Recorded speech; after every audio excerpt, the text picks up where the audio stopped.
Hi, everybody. Hello, hello. Does this work? Do we got a clicker? That's unfortunate. Aaron, you're the clicker. All right. Who are we? This is me. I don't really know how many of you guys know me, but my name's Dominic. Pretty old. I've had quite a few co-op experiences. Started kind of cybersecurity in about 2020 when I was about 16 years old. And I'm however many years old I am now.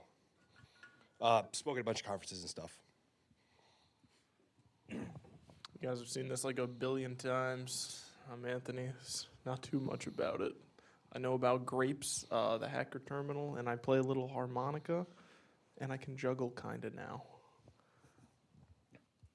Alrighty. I'm Aaron. I've been around less, but I'm also old. I am a government drone. All I'll say, read books, bake bread. I know a bit about Splunk, I guess. And if you hear something beeping, it's probably me. Sorry about it. Alrighty. Oh, nah. That's Jess. She's old. She's adorable. Yo, you didn't even ask about my cat, though. His name's Baja Blast, by the way. My dog's name's Shadow. Not that it matters, I guess, apparently. All right, so just to kind of go over my co-op experience, like I've said, I've had 3 co-ops so far, or internships. Started off around 2020 when I was about 15, 16 years old. Kind of got into security a little bit weirdly. Got into it, kind of want to do like ethical hacking, doing like try hack me, hack the box, things like that. Saw this kind of like gap in Active Directory, that there wasn't really that much content on it. Nobody really knew how to like hack Active Directory. So I kind of, filled that gap. That led to, doing trainings with Try Hack Me, building like kind of like realistic enterprise networks for them, and then going and speaking at a lot of conferences with BC Security. That led to me kind of working for them for about 4 years as a content engineer, just kind of like making cybersecurity education content around Red Team and things like that. Got my first internship spring of 2023. I found that pretty late at Susquehanna. Susquehanna is a pretty large financial trading firm. I found that around March of 2023, which is pretty late in terms of finding a co-op. But I found that through RIT's career office, just through whatever their like Career Connect pages to find co-ops. During that internship, I was a security engineering intern on a team called MAMES, which is a really bad acronym for Mobility, Identity and Access Management, and Endpoint Security. Really what we did was just any kind of security controls. It was a very broad team that did a lot of things. And so, I did a lot of work with like large-scale password discovery across, terabytes of data. I did a lot of automation behind Bloodhound and things like that, and just had quite a few projects and made quite a bit of impact and was able to get a return off for the next summer. After that summer, for the fall, I went to Draper Laboratory, which is in FFRDC.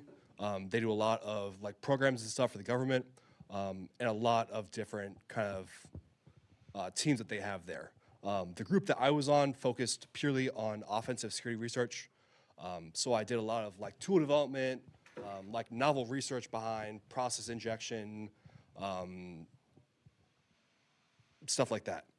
I also did a lot of like targeted network operations, vulnerability research, stuff like that for a lot of programs.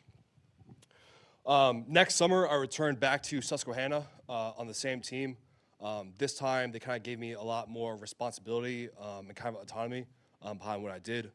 My main project was in migrating all of our authentication from purely a on-prem Active Directory environment to a hybrid cloud environment for all of our devices, along with a lot of other stuff. So that kind of came from, just working within our team for the first summer and doing a lot of technical work to doing a lot of really, really high-level research, a lot of documentation, and a lot of like presentations and communication with other teams or other stakeholders, as well as executives.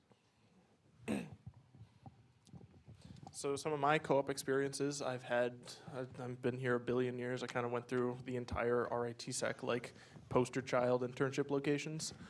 MITRE was the first one I got, and I believe I ended up getting that around February. So that was a little late in the game. But the interview for that was like straight out of like a dream. It was just like basically here's the job. It was fantastic. But that was after like 80 applications went out. So that was kind of like a hard fought first internship. But that was super, super cool stuff. I couldn't tell my mom about it, which was awesome. She'd be like, what do you do at work today? I was be like, I can't tell you. It was really cool. So after that first co-op, everything just became a lot easier. So to get the first one, it took about 80 applications, a lot of waiting. I think I didn't even get a lot of rejections because people just didn't respond, so that part really sucked. I think I had 3 interviews total, and then one of them it was like, yeah, we actually wanted like a senior position. We just lied, so sorry. But after that, it was a lot better.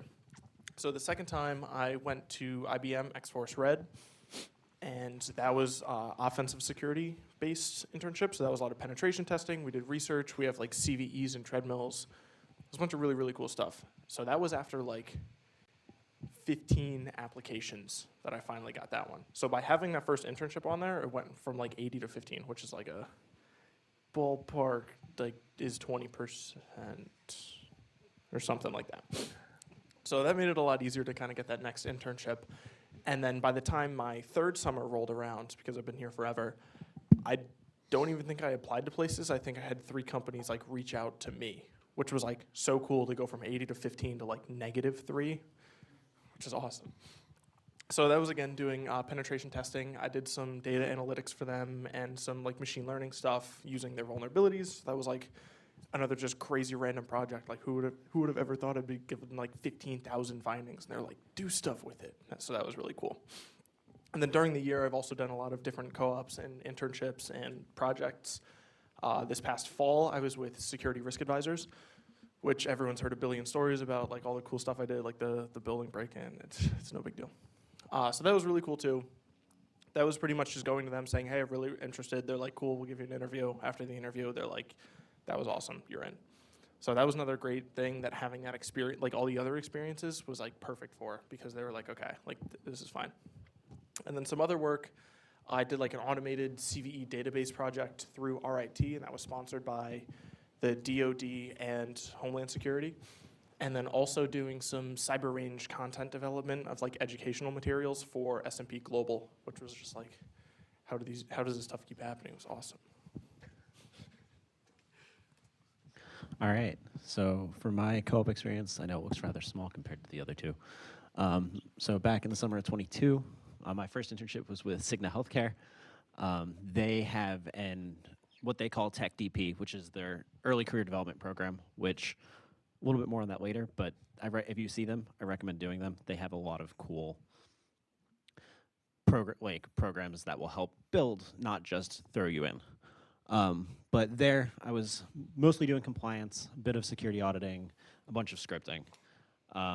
That was looking at data about how compliance metrics worked and what they were looking for, making sure they were up to date with CVEs and security patches and stuff like that, and talking to the engineers for different systems to be like, hey, why aren't you guys updated to patch this, or what do you need from this, and why can't it be the most recent version? Things along those lines. From there, it went scripting, so that instead of staring at Excel spreadsheets for hours, you feed things into a script and go, here you go. It's all formatted and nice, and you know what you need to do now. From there, and I guess that internship, I got lucky. That was within the first 2 or 3 applications. The next year, I was significantly less lucky. My second internship was the summer of 23. I ended up with Veracode. That one, I was applying to things for a solid 8 months, starting in October. I ended up, I think that's 8. No, it's not 8. That's like 6. But started in October. I got the offer late April, so I was really pushing the deadline. But that internship was a lot of Splunk development. This is where I started learning. They had me learn SPL and what they were looking for. I dove into logs from their SOC. I dove into all sorts of things, not in the least Active Directory, Windows events, Kerberos, all of the logs, and then also understood how to take some of that stuff and turn it into high-level things that can be used to inform upper management, which isn't talked about as much, but can be important. That internship I got solely because less than 3 months earlier, as part of ISTS, I started using Datadog, and they saw that experience and went, hey, we can teach this guy Splunk. From there, that February, I had also applied to an apprenticeship with the Department of Homeland Security. So right after my Veracode internship ended in the summer, I started with DHS. I've been a bit all over with them. I've done a lot of things, including I've done some SOC work. I did a bunch of Splunk development for them, and some data analytics and other stuff. So a little all over the place, but yeah. So why do we just come up here and just ramble about everything that we've done? This was basically showing that like it can be done. A lot of us had different processes. Some people started extremely early and like did a lot of work to get in. Some people like waited till college to try to like get those jobs, but it can be done. We all did it, and everyone else has done it too because you need to graduate. So when you're looking for employment, you're gonna pretty much, it all kind of comes down to like 3 separate sectors. There's like public, there's like a weird in between, and then there's private. So public is like anything government. This can be local, state, federal. This could be any 3-letter agency. This could be like working with the local courthouse on their website. Like those are the different kind of sectors that you can see. We'll talk about those a little bit later. There's like a middle ground, like defense contractors, like Raytheon.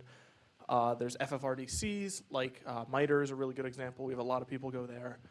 And then there's the private firms, which is anything like FANG companies, bit like larger tech companies, and then like anything else. It could be like a little flower store and they need like an IT guy. So like that would technically be private. So, yeah. FFRDC stands for Federally Funded Research and Development Centers. They are like kind of like non-for-profit government research centers. Yeah, I said that in my head. All right, so to hop right into it, we'll start with talking about public. Now, disclaimer, a lot of the information you're about to hear is about public sector in normal times. As I'm sure you're all aware, everything's kind of hectic right now. There's a lot of things going on with administrative change, hiring freezes, so on and so forth. So just a fair warning that if you try to look at some of this stuff today, you're not going to see a whole lot. Sorry to say. But we'll get into it anyway. Boom. Alrighty, so big things about the public sector. Pay ain't great. Let's just start right there. You are going to get paid less than if you're working private sector. Blanket statement. Government does stable pay, but you don't tend to get raises all that often. So from there, on the flip side of that, benefits are great. They tend to guarantee things like at least decent health care and their like retirement and like they call it the thrift savings plan and all that kind of thing is nice and it's stable. So again, usually job security is pretty good. You tend, once you're in a role, as long as you are doing what you need to, as long as you are doing the standard for doing a job, they're not going to throw you under the bus. On the flip side of, again, pay not being great, there's so many opportunities. Once you're in the government, you can kind of move around a lot. They're much more willing to look at people from other departments compared to hiring outside of it. So, breakdown. Local government usually focuses around towns and countries, not countries, counties. These jobs tend to be more IT than cyber, but you're looking at like local government buildings, mayor's offices, things like that. From there, you get federal. It's your big government agencies. So DOD, CIA, FBI, NSA, CISA, NIST, all of those.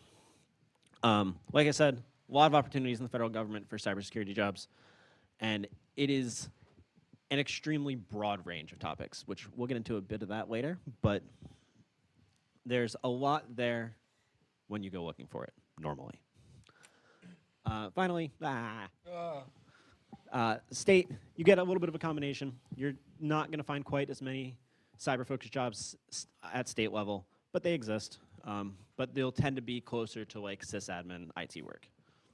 I think New York State is hiring for a SOC analyst right now. Yeah. Doing like a lot of hiring. The middle ground, we're slide rouletting some of these, so I'm going to be seeing these at the same time you are. But a good middle ground is this like government tangential companies. So for the most part, these are like defense contractors. So if you take like Lockheed Martin and be like, I'm going to work on like missile research for stuff, like sometimes it gets a little questionable. They usually pay better than government, sometimes not as good as private, sometimes as good as private, so it is kind of a weird area. Sometimes they require security clearances, so you could be working on cleared projects. Some places like have divisions of uncleared projects for people who can't get clearances but still are really smart. There's plenty of opportunities here. Sometimes there's unknown consequences. When I was working at MITRE over the summer, they were like, here's the thing you're working on. It does exactly this, this, and this. So I was like, oh, it's like one of these. And they're like, you can't say that. So like sometimes you're just doing stuff and you're like, I don't really know what this is for, but I think I know, but I don't really want to know. And that's fine. So that's one of like the FFRDCs. They're kind of like defense contractors, but they do like special projects for the government. They're like a lot less like, I don't want to say like weapon focused, but they're a lot like less offensive focused in some capacities. Yes. Are you allowed to call it a think tank? I don't really know. Maybe. I think so. If they have like a little like glass It's a room safe with bet. people thinking, probably. It's a windowless room. It's a window. It is- Actually, it yeah, is a they usually windowless are room. windowless. But like they're non-profit on tax forms, but they still like get contracts in the government. They still use these contracts. They still get money, and yeah, it's basically just a private company, but they're not private, which is awesome. And then they do a lot of government research. Say like they want networking research to use on undisclosable vehicles and undisclosable locations. They're like, yeah, we can do that. And then there's a lot of opportunity for cyber here because like cyber research is just everywhere. I think probably like an easy example to give like what FFRDCs do or like how they start programs is often some government entity will host like, I don't know what they call them, like competitions for a problem that they are facing. And then they will go ahead and have all of these FFRDCs or all these defense contractors propose their solution to that problem or work on it for like a month or 3 months and then go ahead and hire them for whatever the problem is. So I think like one example of a problem that I think is public is like attribution of code to specific threat actors. And that's a pretty recent one that they're going ahead and evaluating all the different contractor solutions and deciding on which one to give the contract to. Another good example of that one recently, if anyone was following the competition to determine the next encryption algorithm to protect against quantum computing, that's a fantastic example of this as well. A quick note before we move forward is that a lot of things like this are also affected by government. The most recently, if you saw things about research cuts, that affects this kind of thing. So another thing to keep in mind, the nice thing about things like FFRDCs, however, is that they tend to have a lot of projects going on at once, and so if you can't work on one project, there are other projects to work on. And then some examples of these, like defense contractors, are Lockheed Martin, Northrop Grumman, Raytheon. And then FFRDCs, we have like MITRE, Draper, Battelle, Rand. Just some of these are sponsors looking for people to hire, but just keep that in mind. For the private sector, I mean, I'm not gonna really speak on a lot here. This is kind of a catch-all for really any companies that are either privately traded or publicly traded, but they don't fit in that public sector. They're any private companies. And there are a lot of different kind of industry verticals that you can work in here, whether it be fintech or like FANG companies, healthcare, electric vehicles, mechanical engineering, things like that. But really, I think that the more interesting part of the private sector comes from not what company or vertical you work in, but the problems associated with that. So where you can compare public versus private sector, you can also compare different industries within the private sector and the roles that come with those, as well as the problems that you face. So companies, if you are working for a fintech company, you're going to face very different problems than if you were working for a FANG company. Those are based off, business objectives, things like that. I think one of the really big things that you're going to notice between public versus private sector is private sector is going to be very business driven, really focused on making money or just driving the business goals, and that will also drive security as well. Just some examples of private sectors. You have your FANGs for big tech companies. All of these cybersecurity consultancies can also be labeled under private sectors, but they kind of get a little weird. And let's say I take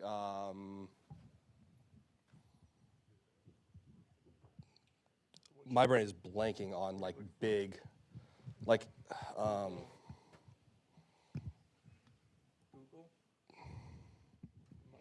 thinking like RITSEC is the only one I can think of right now. RITSEC is another one. These kind of small private consultancy agencies that do both work for private companies, but they can also do some work for public companies as well. So there is some kind of differences in cybersecurity consultancies there as well. Or like CrowdStrike, Mandiant, any of those as well. And they also have fintech and just everyone else that fits into the private sector category. So talked about all these different kinds of work that you could do, but a lot of people don't really know what their niche is. I still don't really know, and I'm kind of going full time in one of these, so it's a little weird. But there's a lot out there, so we kind of want to give you some exposure, which hopefully we're going to slide roulette this one too. So what are we rocking with? It's not just red and blue. Yeah. First off, we'll go with offensive security. So this is doing anything offensive for security. Yeah, okay. The first job is penetration testing. This is what I do. This is what I will be doing full-time with IBM. And it's offensive security assessments.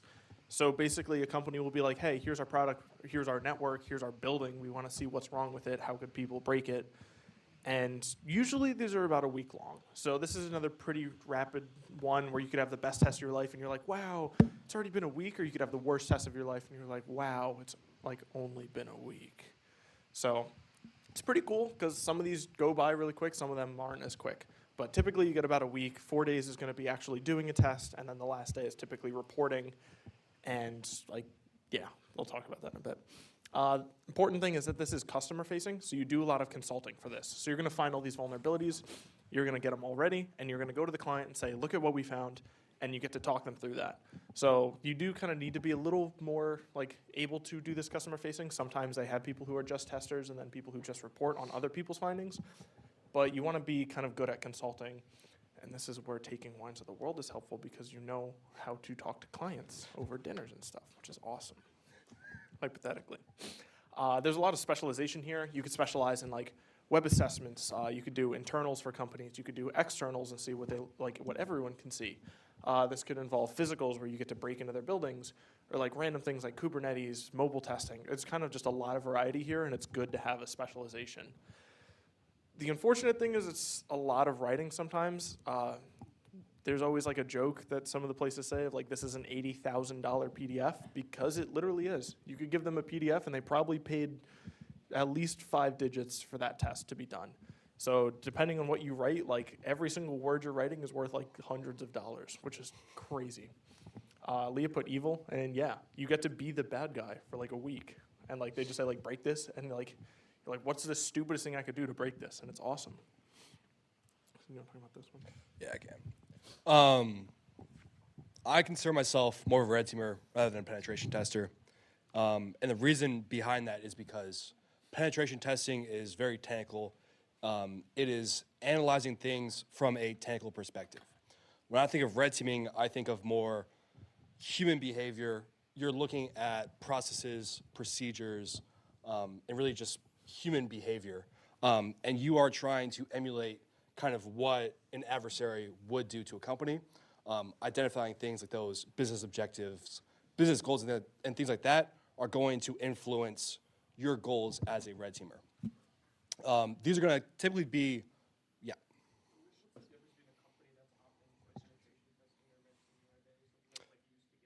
Yep. So typically penetration testing, Anthony, correct me if I'm wrong, but I would consider this more of they either want to assess like security of applications or things like that, or they're doing it for compliance reasons. I think typically why companies get penetration tests is compliance reasons.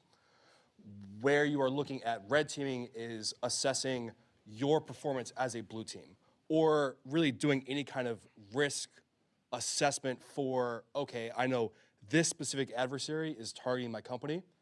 Here I'm going to hire a red team to emulate what the adversary is going to do so we can prepare better for that. Honestly, like basically, did I turn this off? I turned this off. It's like comparable to like, say you have like a bank, you hire a penetration tester to go up to the bank door and hit it with a hammer a bunch of times, versus if you have like, you hire a red team, you're trying to get them so they could get in, like steal stuff without you knowing and leave. Like it's a test on the entire security process rather than just like just certain pieces of it. And then, did you have one too? Yeah. Have you ever like had a red team like situation where they wanted to actually like test their like the skills of their incident response team, not just like the processes around like the security that they have as a business? Like they literally wanted to see how well their incident response team could respond to.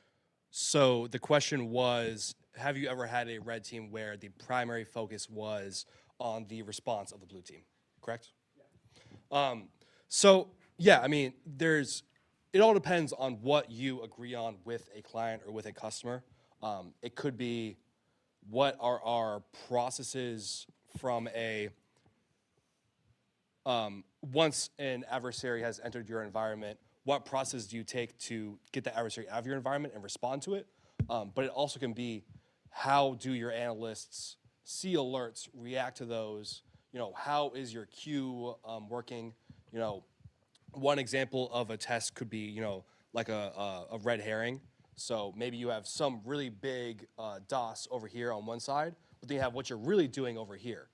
And you are analyzing as a red teamer, okay, how do they react to that really big red herring over here versus what you're really doing over here? And that's what you're assessing. And so you're assessing not only the incident responders' response to that, but also their procedures around how do they deal with a queue. You know, can they deal with this really big event happening over here, but also manage a small event over here? Does that make sense? Does that answer your question? Say also, I'm going to add there is a extra little subset called purple teaming. So for the red teaming stuff, like it honestly comes down to what the client wants, just because it is so client focused, which Dom hit pretty well. But there's SRA does this particularly well. This is kind of like their claim to fame, which makes them so stand out.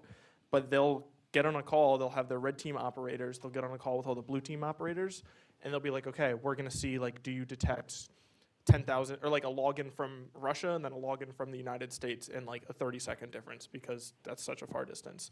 So they'll like just get on a call and be like, okay, we just did this. Did you see it? No, you failed. Like one of those.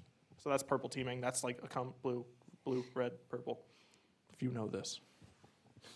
So going back to kind of like what red teamers do, they're typically longer engagements. They can range from weeks to years. I had, you know, a few engagements that, I mean, I was working on one problem for 3 months. Not the entire engagement, but like one problem within the engagement for 3 months. They also typically tend to be in depth. You are working on one engagement and you're building one-off tooling only for that engagement or for whatever goals there are. There's also tends to be a lot of prep work behind it, and they tend to be, you know, very collaborative and very dynamic, like Anthony was saying with purple teaming. So, you know, maybe your con ops or your concept of operations defines kind of what you're doing within that engagement. But you also have, you know, points of contact, like Anthony was saying, with a blue team. There are examples where, you know, maybe they hop on a call with blue teamers, but also there can also be examples where only the CISO knows that a red team is happening, or only one senior member of the blue team knows that a red team is happening, and they are your point of contact between the red team and the blue team. And that is also a form of purple teaming as well.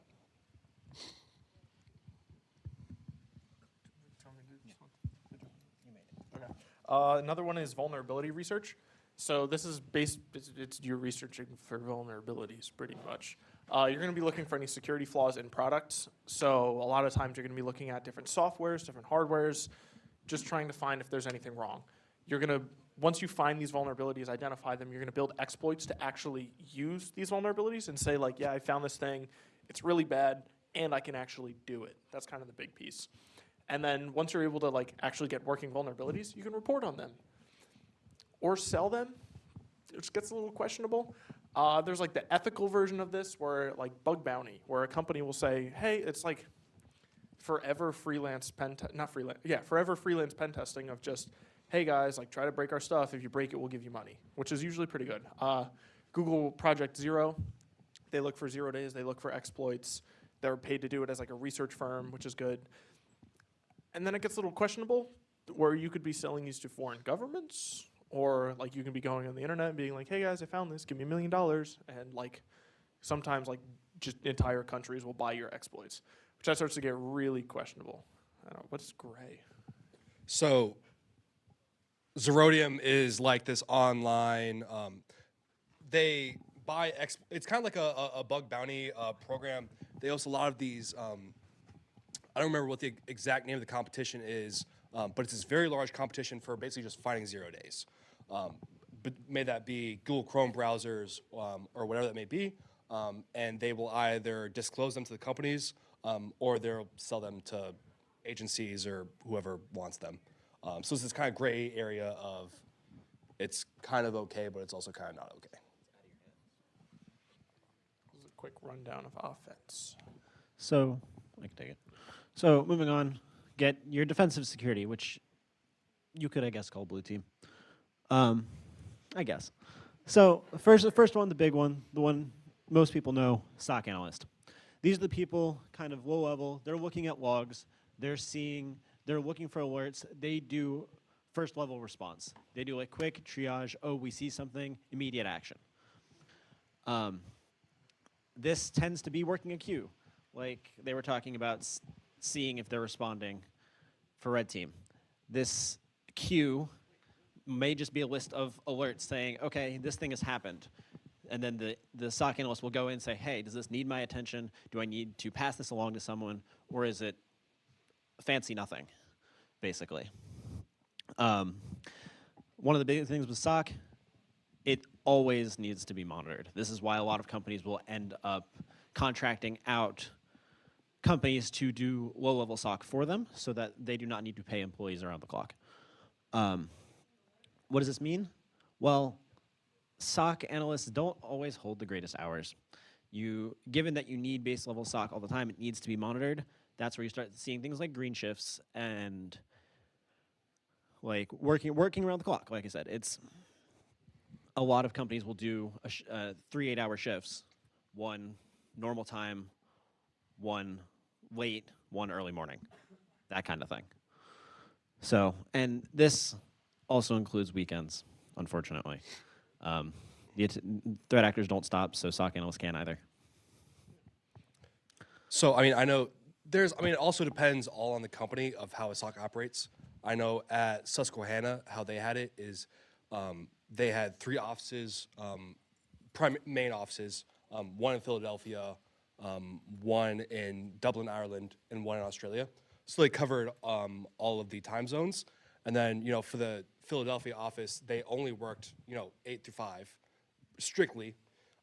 They were, even if, they were off the clock, they didn't have to deal with any new incidents or things, and then they would have an ops rotation. And so it would rotate one person who's on call, actively looking at, that new queue, and determining if it's something they need to respond to or not. And then they do that for a week, and then they rotate. So just a good way of, it depends on the company and how you would like to manage your time going into a SOC analyst career. From there, we get our incident responder. So incident responders are, in some cases, your next step up from SOC analyst, some cases called in after. Their goal is to basically take those base level alerts that may have gotten triaged or may have just been passed up the chain and go, hey, what happened? Let's identify it. Let's ensure that we know that something has happened and it's not a false alarm. And then look at things like root cause analysis and try to get business operations, in the case of private sector, back up and running. These are the people who, like Dom was just saying, are on call. They are the ones who, something happens, we need you in now, and that's their job. Their job is to come in, fix the problem, make sure it can't happen again. Similar to SOC analysts, a lot of, especially your small and mid-sized companies, will outsource this kind of thing. Mandiant, IBM, and Cisco all hold, but you get smaller companies like, I'll use my examples, Veracode or Cigna, often like base level SOC and incident response. They outsource, they bring in contractors to do this kind of thing.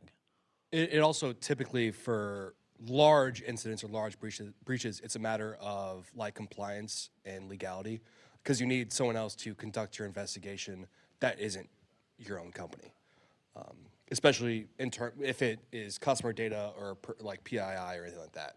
Yeah, you start seeing, especially government regulations. So there tends to be a lot of people involved whenever things like a data breach happen. It's not just your own incident response team; it's others as well. Moving on to development. So you see secure software engineers. These are the people who are designing your systems to be secure. They're building applications. They're addressing bugs and vulnerabilities. They're doing the CI/CD pipeline. If you guys, the CI/CD stands for, I'm blanking. Continuous integration and continuous development. Yeah. Continuous deployment. Something along those lines. Continuous something. Basically, CI/CD sits in the middle of people building the code and it being in a production environment. They make sure there are no, at least that we know of, bugs, issues, things that can be exploited. In essence, it is a security person tightly integrated into software development and software engineering. So, I mean, a secure software engineer is kind of like a hard role to define. And like I said, again, it's going to depend on the company. So this could be someone who is literally just a SWE. They've only done SWE for their entire life, and then they start dabbling in secure a little bit, and so now they're a secure software engineer. This could also be someone who is solely a security person, integrated into that SWE team, and they are only doing those code reviews, only doing those CI/CD things, and they're only looking for the security aspect of code. A lot of times companies will kind of like push some of these roles together, and you kind of see that, especially in things like SSEs. And then I know Citadel, for example, like they would just have a security team, and they're like, this is our security team, we're all security people, but we also are just software engineers. Like you have to do, it's like sometimes you get a software engineering job and then, oh, you also have to be secure. Sometimes you get a cybersecurity job and they're like, surprise, it's all software engineering. So sometimes it's a little bit of both. The other one is systems engineer. This is much deeper than compared to an SSE. These are the people who are in the game from the start. I feel like a lot of classes talk about security, especially in private sector, isn't always the first priority when it comes to a business. When it is, that's when you start to see system engineers. These are the people who are both deploying and maintaining infrastructure, making sure things are up to date, making sure things are secure. They do less direct coding compared to someone like an SSE, but they are the ones who are bridging the gap. They are talking to the development team, the security team, and the operations team to make sure things are as secure as they can make it and running as smoothly as possible. So, I mean, I think examples of this maybe it's a little bit extended from systems engineering, but these could be people that are managing your VM and your VM infrastructure. These could be people integrated within the SWE teams, designing the databases and how things interact with each other. Systems engineering can kind of be, it's typically more of the infrastructure side of the software engineering world. And like we mentioned, if it sounds similar to an SSE, it's because there is overlap. You see that, especially in things like this, a lot of companies won't have all of these roles. They will have some of these roles that branch into the rest of them to make sure they cover all their bases. I guess I'll keep going. Compliance, because, yeah. I won't say it's the least fun part of cybersecurity, but it's the least technical for sure. So with compliance, you have your auditors. These are the people who are ensuring compliance with everything. Laws, regulations, policy, anything where people, like the government, let's say, says, hey, you need these things if you're dealing with PII, for example. The auditors are the one who are making sure you are compliant with those regulations. They are evaluating your security measures, They are talking about what is put in place to make sure those are upheld, and so on and so forth. A lot of auditors will not be.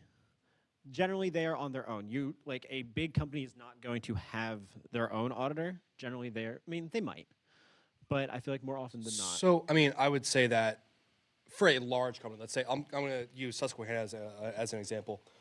They had about a risk management team of about 5 people. They didn't have any auditors. They brought in their own auditors. But what they did was a lot of the like third-party vendor assessments, a lot of the very basic like risk management and things like that. So I think if you were looking like an internal auditor, it's going to look a lot more of that like risk management, personnel, things like that.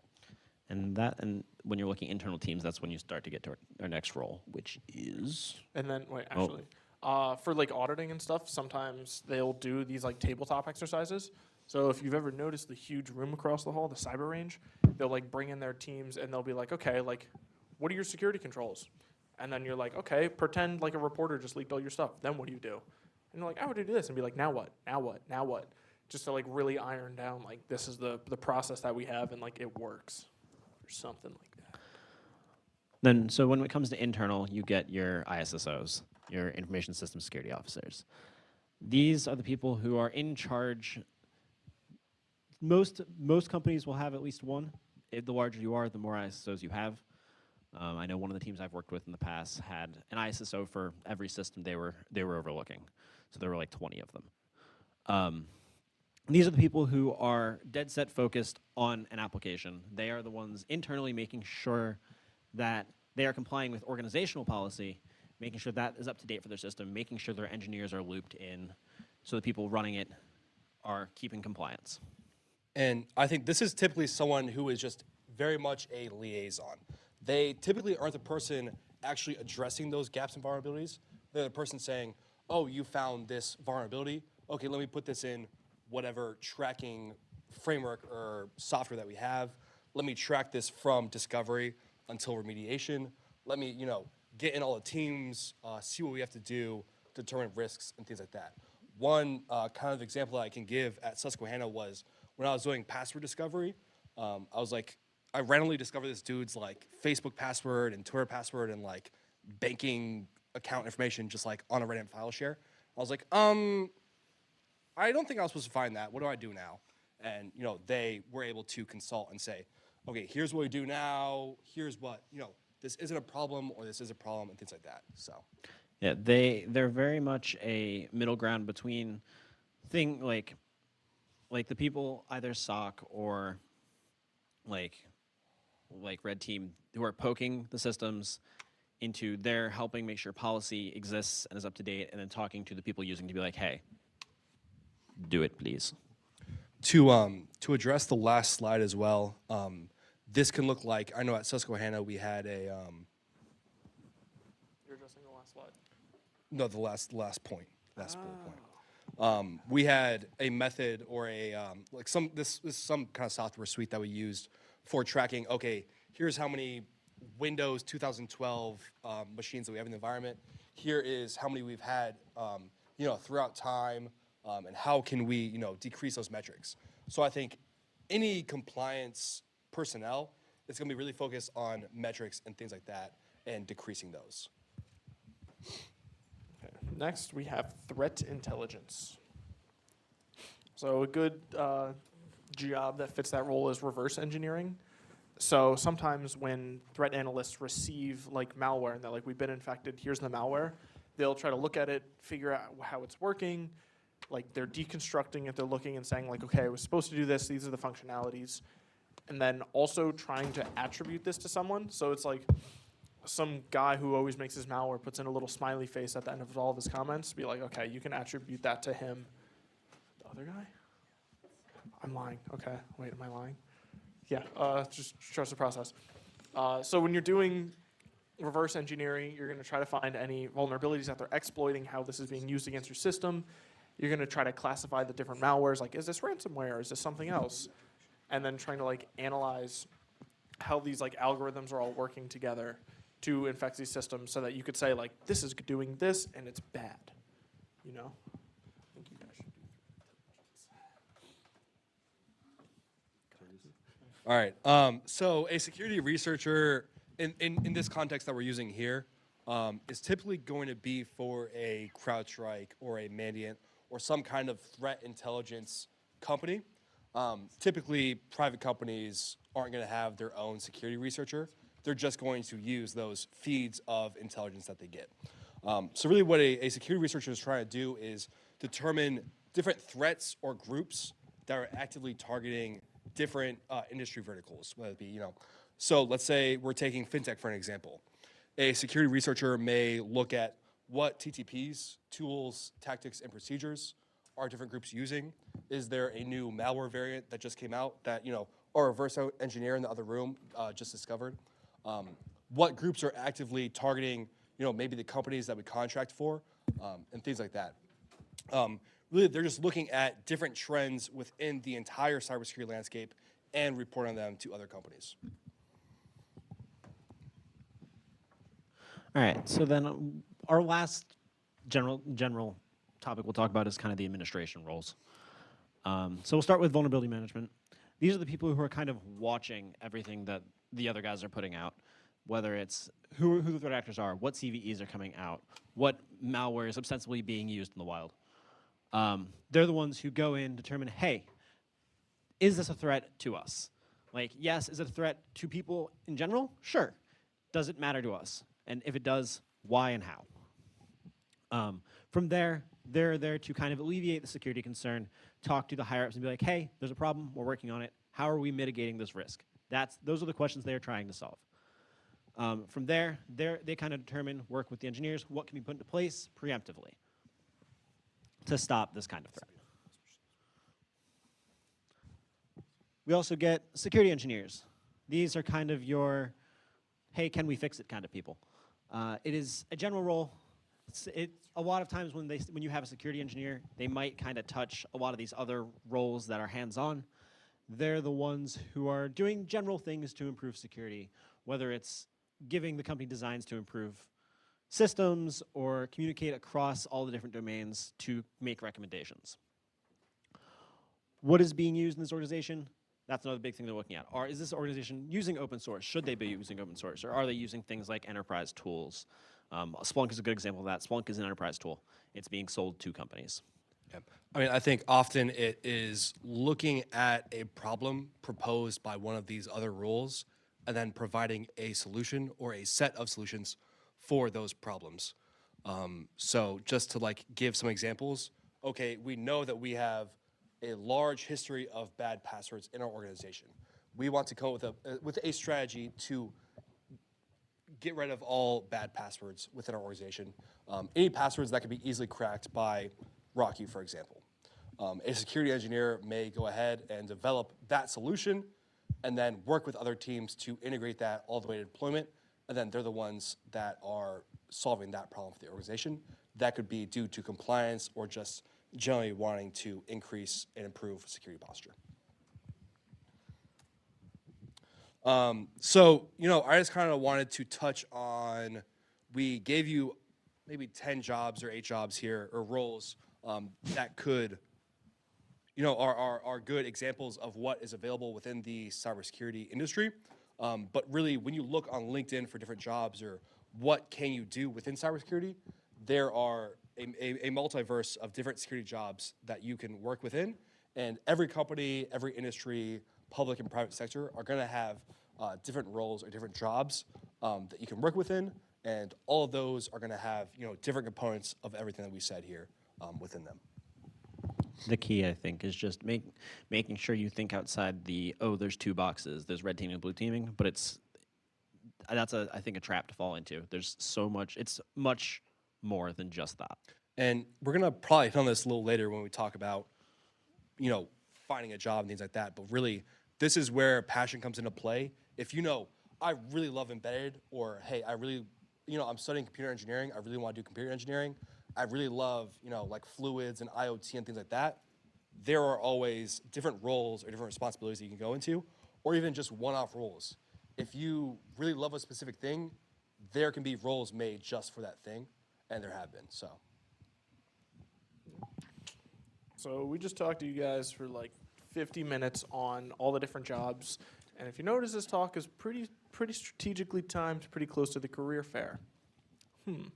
So you might be wondering, what can I do to actually get one of these jobs? So the job hunt is kind of perplexing. There's like, what do I want in my dream job? Or actually, honestly, do you want to hit this? Yeah, I'll hit. I think I confused Anthony. Yeah. I moved the order of the slides. So really, going into the career fair, more high level, going into the job hunt, this should really be an iterative process. I think that everybody should kind of have a goal in mind throughout their career to what do I want to get to, what are the steps that can get there, but I don't think you have to have that goal in mind necessarily either. But if you do, there are kind of strategies and steps you can take to kind of reach that goal. So once you kind of have a goal defined, let's say your dream job or your dream role or your dream company, you can kind of define for one iteration 10 companies, let's say 10 applications that you want to put in. You can then do the hunt through LinkedIn or career fair or whatever it may be to determine those applications or those companies or where you best fit in. You can then make contact through like informal interviews, coffee chats, or like mentors, really just trying to, this is the kind of networking aspect of the job hunt. Once you kind of have, maybe some leads, some different contacts, maybe, you had an application that finally got to the interview, that's when you finally interview, and then you decide, do I go back to this iteration process, determine my goals more, refine my resume, refine my interview skills, or do I, go on my full-time career and continue iterating that. So I think really the thing to hit on here is whether you are a student trying to find your first internship or your third internship, or whether you are actively working full-time, it should be an iterative process of having a set schedule to update your resume on, practicing your interview skills, and really just always getting better at this iterative process.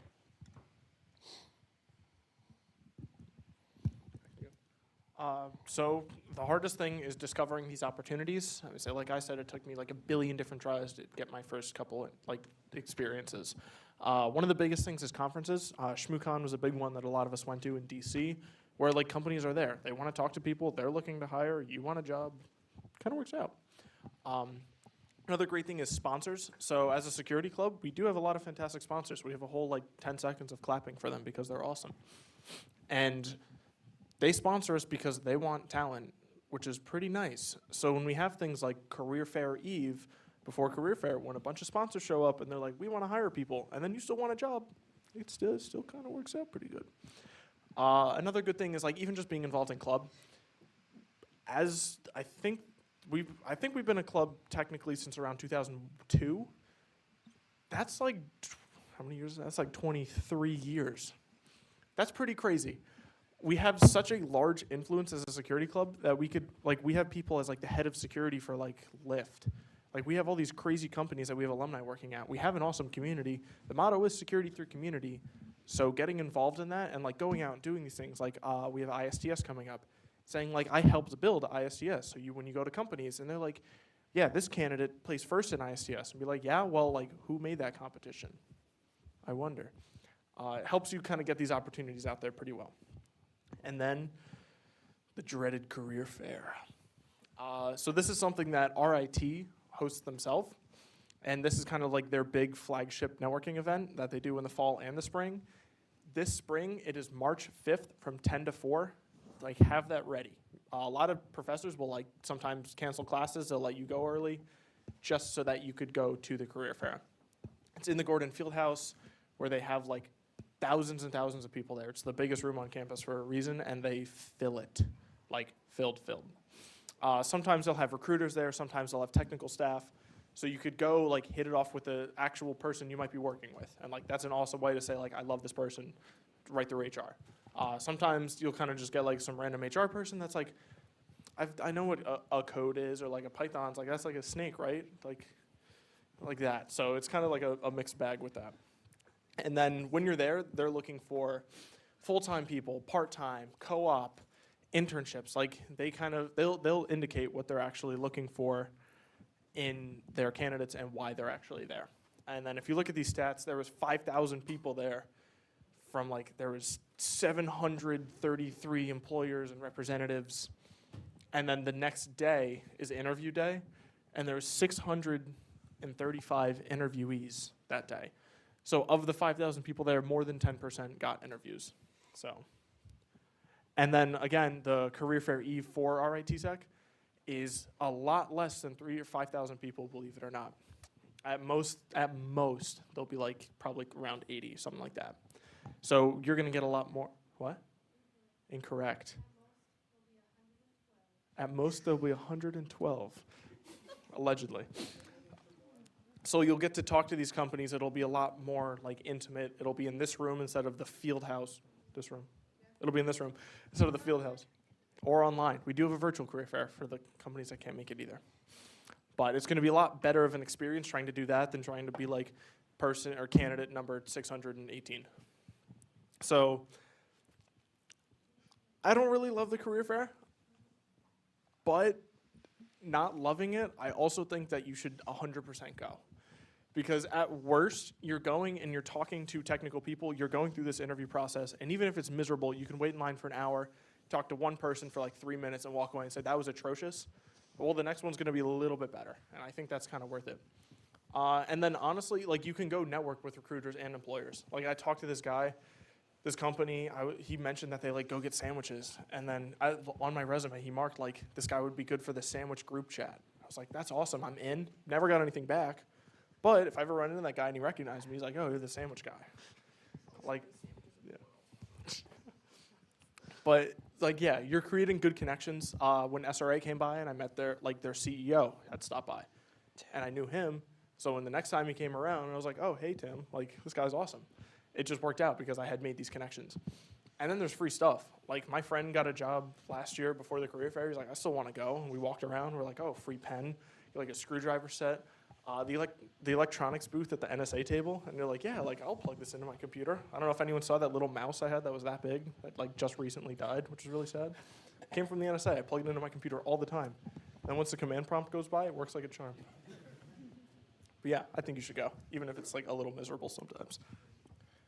So a lot of these statistics can be pretty scary. 6,000 people go. There's only 600 interviews. Of those interviews, who knows how many offers? I know at Susquehanna, one of the things that they told us was there was like 50 or 100,000 applicants, and there were 100 seats in that room. So we had like a 0.001% chance of being in that room. The thing is, it's not random. It is based on you as a person, on your skill set, but also very much on your soft skills.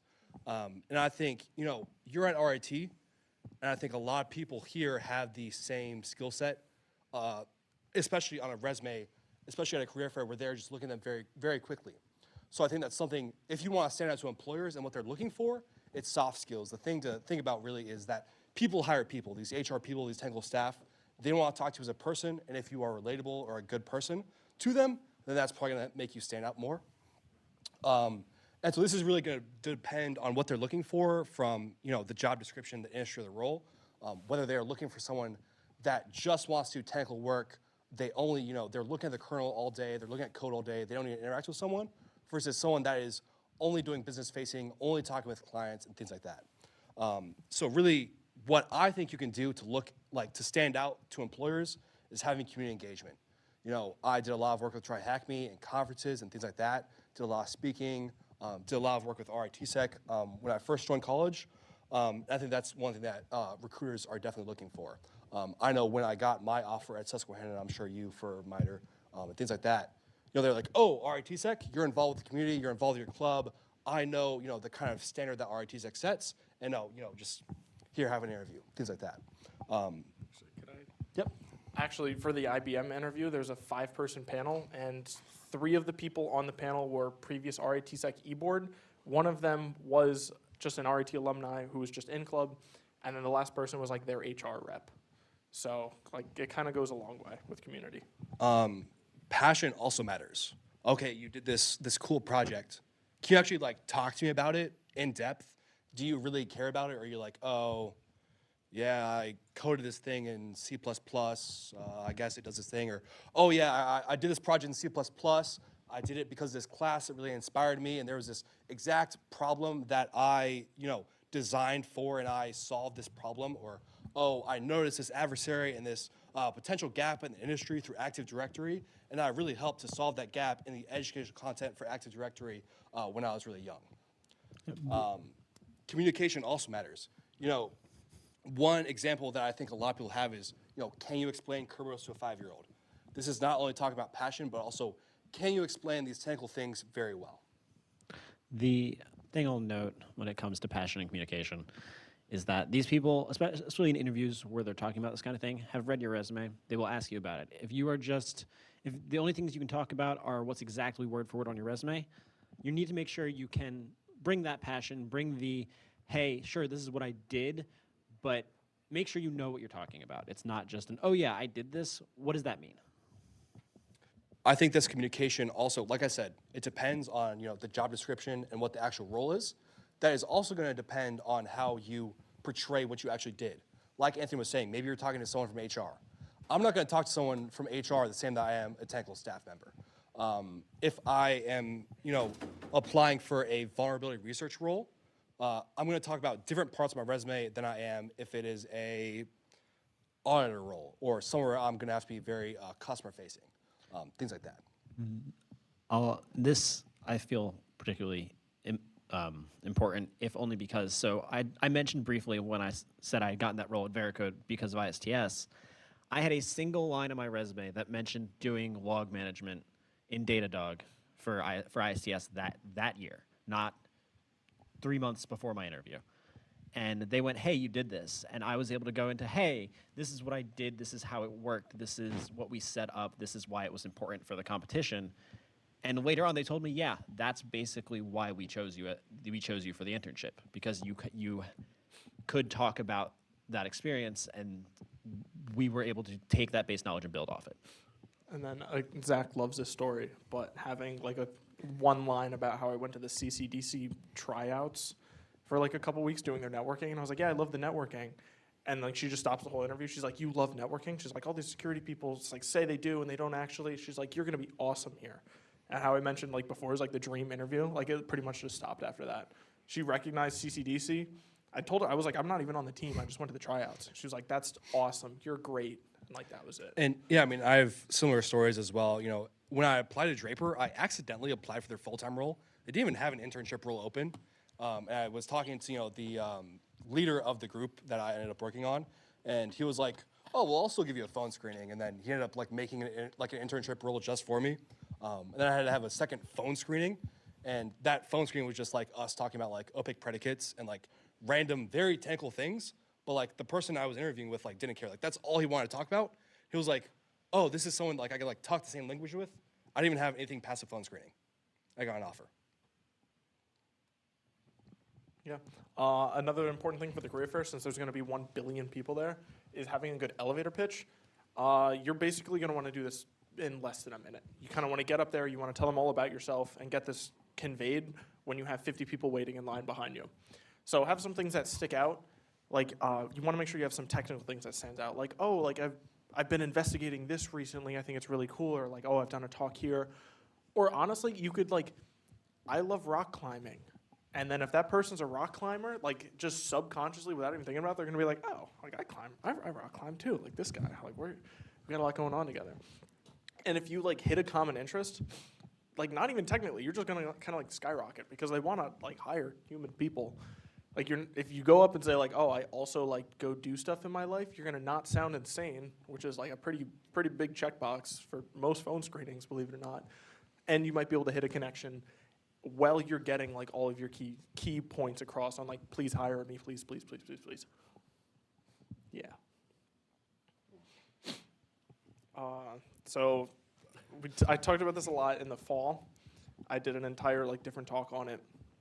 But a resume, that's kind of one of the big things. This is what you're going to be giving to them. Yeah. So there's like 2 different approaches. You can have like a catch-all resume or a more tailored one. So for example, like if I'm just applying to a general role, like I just have my resume, here it is. Or if I know it's a like offensive security specific role, I can get rid of all like defensive mentions. I can put all my offensive projects and kind of just tailor that resume to that job description. And then this will let you put anything like any certificates that you have for that field, any like titles that stand out, any particular trainings that'll make you like look better. But then you can also put things like community engagement. This is where you're going to put that on your resume and say like, yeah, I've been a part of the most developed cybersecurity club in the entire country, the largest academic club at RIT, believe it or not. And I think we have close to 250 active members, something like that, which is a pretty cool thing to flex on a resume. And like you can put that in a couple lines and that's going to stand out pretty well. And then any other conferences or things that you're attending, things that you're doing, things that you're working on are another great way or great thing to put on here because you want to show your involvement. This is pretty much what's going to outline your elevator pitch. Any key points on your resume, any like jobs you want to hit, any projects you want to hit, anything cool about you that you want to hit, this is where it's going to come from because you're going to need to be able to talk about this and having a more in-depth explanation on your resume is good. And then honestly, I just think it looks really nice when you come in with like that nice like leather binder, you go get the nice paper, it's all printed and like you do this whole thing to them. Like that's the way to do it and it just looks way more professional. And Do you get on one knee when you do it? What? Do you like get on one knee and like present it? I mean, sometimes. Not like that, though. Yes.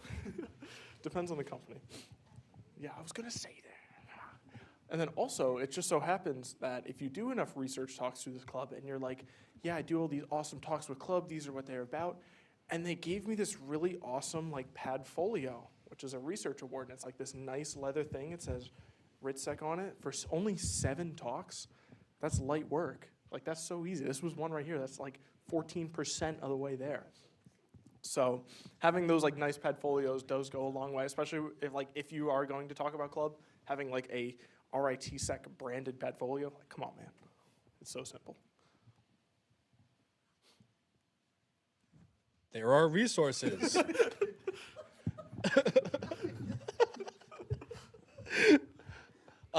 Being at RIT puts you at quite an advantage. RIT has a really awesome co-op office and a lot of really awesome resources for you to take advantage of.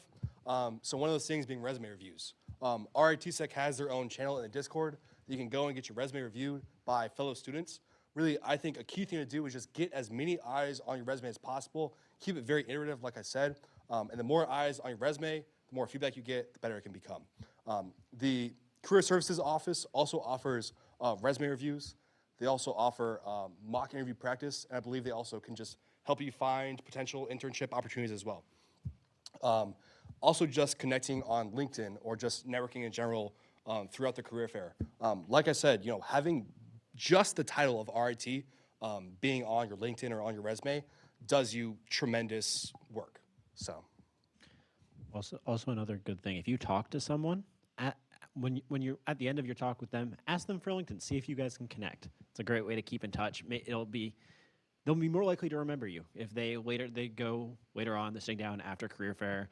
Oh, this person's connecting with me on LinkedIn. Oh, I remember talking to them. And as much as I hate LinkedIn, I love playing the game of like, how many connections can I have? And it goes a long way if you like connect with some like senior manager at like Google and you're already second connections. And they're like, okay, like I already trust this person. And it just kind of works out of like, even if you hate LinkedIn, like having a post and saying like, oh, I went to this competition, I learned these things. It was really cool. Like just having something there or like most of it filled out, that's going to help you a lot. Even like throwing any certifications, you can throw in your classes. Like they have fields for it. So just put in a little bit. And then as one ending note, for cybersecurity, we are pretty lucky that there is a good job market. However, sometimes it can like completely shift and like boom, the public sector's like gone. So just keep in mind that like it's easier than a lot of fields, but sometimes you're gonna need to take like 80 applications and sometimes like you're just gonna be screwed. Like if I was a hiring manager and like you just take like half the resumes and throw them away because you don't want anyone unlucky working for you, like that literally might just happen and you might not know. So sometimes it comes down to luck, like landing that crazy interview where like one throwaway line on your resume gets you a job. Sometimes you can have War and Peace written on it and they're like, it's not good enough, sorry. So yeah, I mean, just to give you guys some, last little bit of hope or, gleaming from this presentation, I don't know. I mean, finding jobs is hard. I don't know. I mean, I have, quite a bit of experience on my belt. I think 5 or 6 years just in cybersecurity now. I still don't have an internship for next summer. I still don't have a full-time role. Just because of the position I'm in. And, it's, what month is it? February? something like Yeah. It's almost March. So, I mean, and, I think all of us, Anthony said he got his first MITRE internship in February. I got my first internship in March. So there's definitely still full time. And, take full advantage of as much time as you can. So. Most students are applying to like 150 to 200 places. So I don't want you to think that's like a scary number, but I don't want you to hear Anthony's 80 and be like, cool, I applied to 85, I'm golden. There, Liz's note was that there are students applying to upwards of 120 jobs. So if you hear 80, don't go, oh, I applied 85, that's fine. Keep applying. At the end of the day, don't be disappointed at getting rejected from a job. If they respond to you, you can ask for feedback. If they don't respond, it happens. You can't, especially nowadays, you can't take it to heart. And so at the end of the day, you really just have to try your best. Yeah. Any questions? Talked about tailoring a resume to different types of positions. Do you tailor a resume to a person reading it or a GPT bot? I think more about at least personally, I don't think like that. It's more of tailoring it to the role. So when you're looking at a role, you have a list. They're looking for qualifications. They're looking for, this is the type of work you'll be doing. If you can tailor your resume to that kind of work, that stands out more than a general resume. And then there is like automated scanning. You want to make sure that yours can get through automated scanning, because even if a human's reading at the end, to get it through that, like it needs to be able to be read by a computer. Like, to be honest, like 99% of the time, if you get rejected, it's going to be an auto rejection. That's totally made up statistic, but it could happen like that, where you need to make sure it can be read by a computer, and like you can tailor it towards what a computer can read and like parse out. When I am thinking about tailoring a resume, for me, I am thinking more about in that interview or when a technical person is reading my resume, what is going to stand out to them, because to me, your general resume or your just like all-purpose resume should be able to already pass all those AST checkers. And I also don't think that you should be tailoring your resume to only the job description. So like, let's say, oh, I'm applying for this role. I see all these, Splunk, Elk, or like whatever specific technology they're using. I wouldn't tailor my resume to those specific technologies. I would just say, oh, I have an IAM resume. I have a cloud security resume that just focus on those specific things. Or let's say I have a security engineering resume and then I have a red team resume that just maybe expand on some of those points. Or maybe I have a security engineering project I did, and maybe I have a red team project I did. But I'm still trying to keep my resume to one page, so I only include one of those projects based on what I'm applying to. Casey. This is on the point before about like applying places. If you're like applying to like 100 or like 50, 100 places and you're not getting responses, it's probably your resume. Or maybe you're getting interviews and you keep getting denied, it's probably your interview skills. Like, so go to those mock interviews, go have somebody review your resume. If it's been like you've been like mass applying like every day for like 2 weeks and you're not getting anything, like it's not you, but it's you in some way. And like there are resources there to review your resume. Maybe it's not scanning properly, or maybe it's just like formatted weirdly, so it's not gonna people aren't gonna like look at it. Maybe you have things on there that shouldn't be on there, like those types of things. Same with like your interviews. Maybe like you're having problems like being personable in your interviews. You should, if you are like doing well in your classes and you are active in club, it is those things like not scanning a resume or not having like good interview skills that are costing you like getting good feedback. Yeah.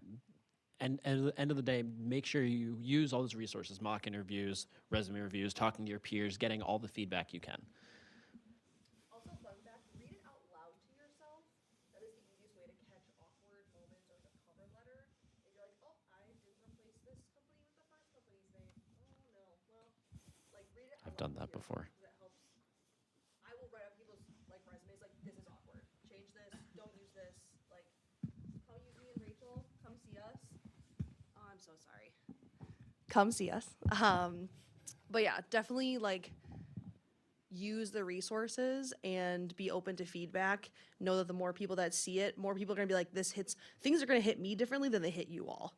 Like, I'm gonna sit here and say, I don't know what these things mean. So can you explain to me, similar like you guys said, like a 5-year-old, or like, can you explain to your academic advisor who has a background in something very different? but also be able to like be succinct. If you're in an interview and you're talking and you're still talking and they've stopped writing, wrap it up. Wrap it up.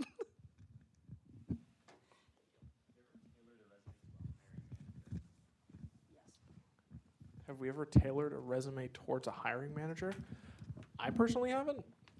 If you can find enough about the person to be like, oh, they love Active Directory, like, sure. But I wouldn't say I have tailored a resume to a hiring manager because typically you don't know the hiring manager beforehand unless you're like directly applying to a role that you like know that. But if I'm just like seeing a role on like LinkedIn, I don't necessarily know the hiring manager. What I will do though is if you know your interviewer beforehand, it can be pretty helpful to like look up your interviewer beforehand on LinkedIn, see what team they work on, see what project they've worked on, things like that, and see how you can relate to them in an interview as well. My only thing I would add is if you're looking for like organizations, so you see a job at an organization that helps tiny sick children, and you have volunteer experience with tiny sick children, absolutely. You want to show them that you're also invested in their mission and not just, I'm going to sit behind my computer and do the job. I'm also going to add to the company as well. Also go work for sick kids because they deserve it. Okay, bye. Public sector especially, mission's important.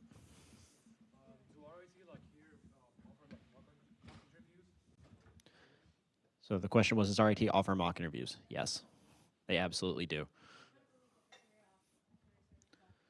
As Casey says, 3 times a week at the Career Services office. You can schedule, you can go to their website, you can email Michelle McGee, I believe. The Career Services office exists to help you guys, and one of those services they offer is mock interviews. you can also just ask your friend, like, sit down and grill me for an interview for 10 minutes just to, like, True. get ready to. Anything else? Dan. Question for Aaron and Dom. If you were doing a, let's say, physical penetration test, what kind of tools would be useful for first entry? Definitely an underdoor tool, totally. No, that's not what I was thinking about. Yeah, I'm the physical guy. I don't do physical penetration testing, so I'm gonna throw a brick through the window. Yeah. Well, I'm the physical guy, and I think I would use a set of lock picks. Give it up.